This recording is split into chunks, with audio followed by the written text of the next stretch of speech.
సింహం మరియు చిట్టి ఎలుక. ఒకప్పుడు ఒక అరణ్యంలో గొప్ప సింహం ఉండేది. అది అడవి రాజు. అందరూ దానిని భయపడేవారు.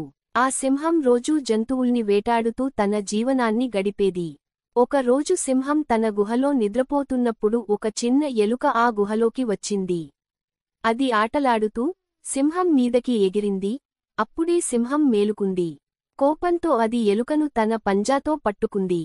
బలహీనమైన జంతువు, నన్ను నిద్రలేపావు. నిన్ను తినేయాలనిపిస్తోంది అని సింహం గర్జించింది. ఎలుక బిక్కుబిక్కుమంటూ అడిగింది, ఓ రాజా, దయ చూపించండి. నన్ను విడిచిపెట్టి మళ్లీ నా గూడు చేరనివ్వండి. ఒక రోజు నేను మీకు సహాయం చేయగలుగుతాను. సింహం నవ్వింది. నీవు చిన్న ఎలుకవు. నువ్వు నాకేలా సహాయం చేస్తావు అని అడిగింది. అయినా సింహానికి మంచి మనసు ఉండడంతో అది ఎలుకను వదిలిపెట్టింది. రోజులు గడిచాయి. ఒకరోజు ఆ సింహం వేటకొరకు అడవిలో తిరుగుతూ ఒక వేటగాడి ఉరికి చిక్కుకుంది. అది ఎంతగా ప్రయత్నించినా కూడా ఆ బలమైన జాలం నుండి బయటపడలేకపోయింది. అది గట్టిగా గర్జించడంతో అరణ్యంలో ఓ మూల ఉన్న ఎలుకకు ఆ శబ్దం వినిపించింది. అది మన రాజు శబ్దం అనుకుంది ఎలుక. వెంటనే అక్కడికి పరుగెత్తింది.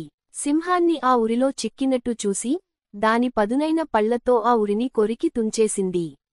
కొంతసేపటికి సింహం బయటపడింది. ఇప్పుడు నీకు తెలుసా నా సహాయం ఎంత విలువైనదో అని ఎలుక నవ్వుతూ చెప్పింది.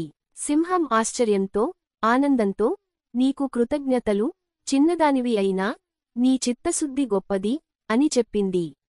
ఆ రోజు నుండి సింహం మరియు ఎలుక మంచి మిత్రులయ్యారు. నైతిక పాఠం: చిన్నవారిని తక్కువగా చూడకూడదు. ఎప్పుడైనా వారు కూడా పెద్ద సహాయం చేయగలుగుతారు. అడే గుహ. రాయలసీమలోని ఓ చిన్న పల్లెటూరి పేరు వెంకటాపురం. ఆ ఊరు పక్కనే ఉన్న పెద్ద అరణ్యంలో ఒక పురాతన గుహ ఉంది. ఆ గుహను స్థానికులు మట్లాడే గుహ అని పిలుస్తారు. ఎందుకంటే ఎవరు లోపలికి వెళ్తే వారు తిరిగి వచ్చిన తర్వాత ఊహించని విషయాలు చెప్పేవారు. కొందరు భయాందోళనలతో, మరికొందరు ఆశ్చర్యంగా మాట్లాడేవారు. కానీ నిజంగా ఆ గుహలో ఏముంది అనే విషయానికి ఎవరికీ తెలియదు. ఒక రోజు నలుగురు యువకులు అజయ్, హరి, మేఘన, ప్రణవ్ ఆ గుహలోకి వెళ్లాలని నిర్ణయించుకున్నారు. వారి వయస్సు 20 నుండి 25 మధ్య ఉండే. అజయ్కు అడవుల్లో తిరగడం అంటే ఇష్టం. హరికి పురావస్తు విషయాలపై ఆసక్తి. మేఘన ఆధ్యాత్మికత మీద ఆసక్తి కలిగినవారు. ప్రణవ్ మాత్రం వీడియోలు తీసి యూట్యూబ్లో పెట్టే క్రియేటర్. అవకాశం చూసుకొని వారు ఒకరోజు ఉదయం గుహ దిశగా బయలుదేరారు. మొదట అడవి మార్గం.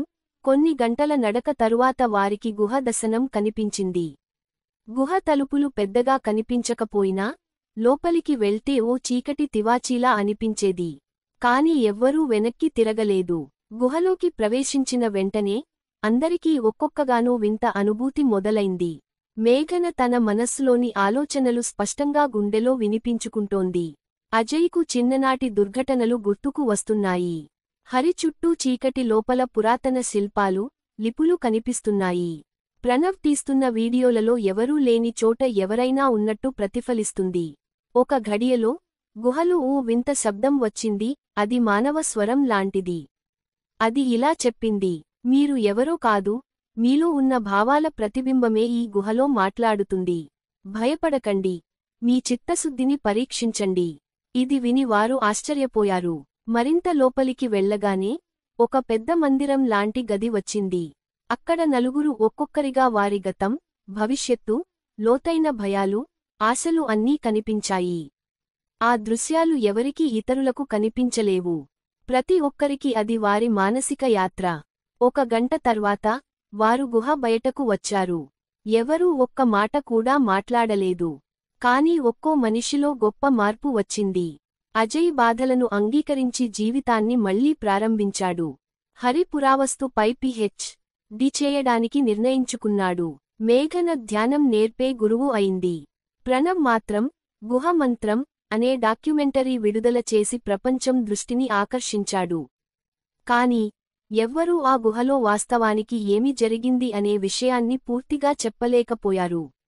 ఎందుకంటే ఆ గుహ మాటలు వినిపించేది మనసుతో, నోటితో కాదు.